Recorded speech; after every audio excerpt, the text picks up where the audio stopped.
ಇವತ್ತು ಹೆಣ್ಮಕ್ಳು ಸೇಫ್ಟಿ ಅಂತ ಬಂದಾಗ ಈ ಒಂದು ವಿಷಯನ ಗಮನ ಹರಿಸಿದ್ರೆ ಯಾರು ಬೇಕಾದರೂ ಸ್ಟ್ರಾಂಗ್ ಆಗಿರ್ಬೋದು.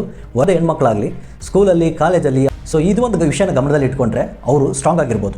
ಇವತ್ತಿನ ಕಾಲದಲ್ಲಿ ಜಂಜಿ ಆಲ್ಫಾ ಅನ್ಕೊಂಡ್ಬಿಟ್ಟು ಅಥವಾ ಹುಡುಗರಾಗಲಿ ಹುಡುಗಿಯರಾಗಲಿ ಈ ವಿಷಯನ ಏನಾದರೂ ಪ್ರತಿಪಾದಿಸಿದರೆ ಈ ವಿಷಯದಲ್ಲಿ ಸ್ಟ್ರಾಂಗ್ ಆದರೆ ಅವ್ರನ್ನ ಯಾರು ಕೂಡ ಡಿಸ್ಟರ್ಬ್ ಮಾಡೋಕ್ಕಾಗಲ್ಲ.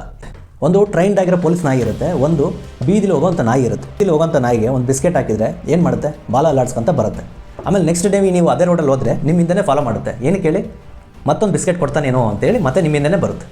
ಅದೇ ಟ್ರೈನ್ಡ್ ಆಗಿರೋಂಥದ್ದು ಪೊಲೀಸ್ ಟ್ರೈನ್ಡ್ ನಾಯಿಗೆ ಬಿಸ್ಕೆಟ್ ಹಾಕಿ ನೋಡೋಣ ನಿಮ್ಮ ಕೈಗೆ ಕಚ್ಚಿಬಿಡುತ್ತೆ. ಕಾಲೇಜಿಗೆ ಹೋಗೋರಾಗಿರ್ಬೋದು, ಸ್ಕೂಲಿಗೆ ಹೋಗೋ ಹುಡುಗಿರಾಗಲಿ ಇಲ್ಲಿ ಕಲಿಬೇಕಾಗಿರೋದೇನೆಂದರೆ ಅದು ಒಂದು ಹುಡುಗ ಬಂದುಬಿಟ್ಟು ಅರ್ಧ ಲೀಟರ್ ಪೆಟ್ರೋಲ್ ಹಾಕೊಂಡ್ಬಿಟ್ಟು ಒಂದು ಡೈರಿ ಮಿಲ್ಕ್ ಚಾಕ್ಲೇಟು ಒಂದು ಫ್ಲವರ್ ಕೊಟ್ಟ ತಕ್ಷಣ ಫ್ಲಾಟ್ ಆಗಿ ಬೀಳೋದಲ್ಲ. ಸೊ ಹುಡುಗ ಗೊತ್ತಾಗ್ಬಿಡುತ್ತೆ, ಓ ಹುಡುಗಿ ಚಾಕ್ಲೇಟ್ ಕೊಟ್ಟರೆ ಫ್ಲಾಟ್ ಆಗ್ತಾಳೆ, ರೋಸ್ ಕೊಟ್ಟರೆ ಫ್ಲಾಟ್ ಆಗ್ತಾಳೆ, ಬೈಕ್ ತಗೊಂಡೋದ್ರೆ ಈ ಹುಡುಗಿ ಇಂಪ್ರೆಸ್ ಆಗ್ತಾಳೆ. ನೆಕ್ಸ್ಟ್ ಡೇನ ಹುಡುಗ ಕೊಡೋಕ್ಕೆ ಸ್ಟಾರ್ಟ್ ಮಾಡ್ತಾನೆ ಆಗ್ತಾಳೆ. ಈ ಹುಡುಗಿ ಕೂಡ ಎಕ್ಸ್ಪೆಕ್ಟ್ ಮಾಡ್ತಾ ಇರ್ತಾಳೆ. ನೆಕ್ಸ್ಟ್ ಡೇ ನೀವೇನಂದ್ರೆ ಕಾಯ್ತಾ ಇರ್ತೀರಿ, ಅವ್ನು ಕೊಡೋಕ್ಕಿಂತ ಮುಂಚೆ ನೀವೇ ಕಾಯ್ತಾ ಇರ್ತೀರಿ, ಇವತ್ತೇನು ತರ್ತಾನೆ ನಾಳೆ ಏನು ತರ್ತಾನೆ ಅಂತೇಳಿ. ಆ ಹುಡುಗ ಒಂದಲ್ಲ ಒಂದಿನ ಅಂತ ಪ್ರಪೋಸ್ ಮಾಡ್ತಾನೆ. ಸೊ ಅವಾಗ ಏನಾಗಬಾರ್ದು, ನಿಮ್ಮ ಫ್ಯೂಚರ್ನ ಹಾಳು ಮಾಡ್ಕೊತೀರಿ.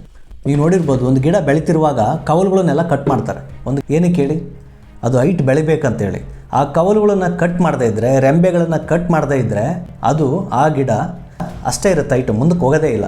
ಬೆಳೆಯೋಂಥ ವಯಸ್ಸಲ್ಲಿ ಓದೋಂಥ ವಯಸ್ಸಲ್ಲಿ ಈ ಒಂದು ಲವ್ ಇನ್ಫ್ಯಾಕ್ಚುಯೇಷನ್ ಅಂತ ಹಿಂದೆ ಬಿದ್ದರೆ ನಿಮ್ಮ ಫ್ಯೂಚರ್ ಅಲ್ಲಿಗೆ ನಿಲ್ಲುತ್ತೆ, ಮುಂದಕ್ಕೆ ಹೋಗೋಕ್ಕಾಗಲ್ಲ. ಸೊ ಹಾಗಾಗಿ ಎತ್ತರವಾಗಿ ಒಂದು ಟೈಮ್ ಬೆಳೀರಿ, ಫ್ಯೂಚರ್ ಒಂದ್ಸರಿ ಡಿಸೈನ್ ಮಾಡ್ಕೊಳ್ಳಿ. ಅದಾದಮೇಲೆ ನೀವೇನು ಅಂದ್ಕೊಂಡಿದ್ರೆ ಅದರ 10ರಷ್ಟು ಲೈಫು ನಿಮಗೆ ಸಿಗುತ್ತೆ.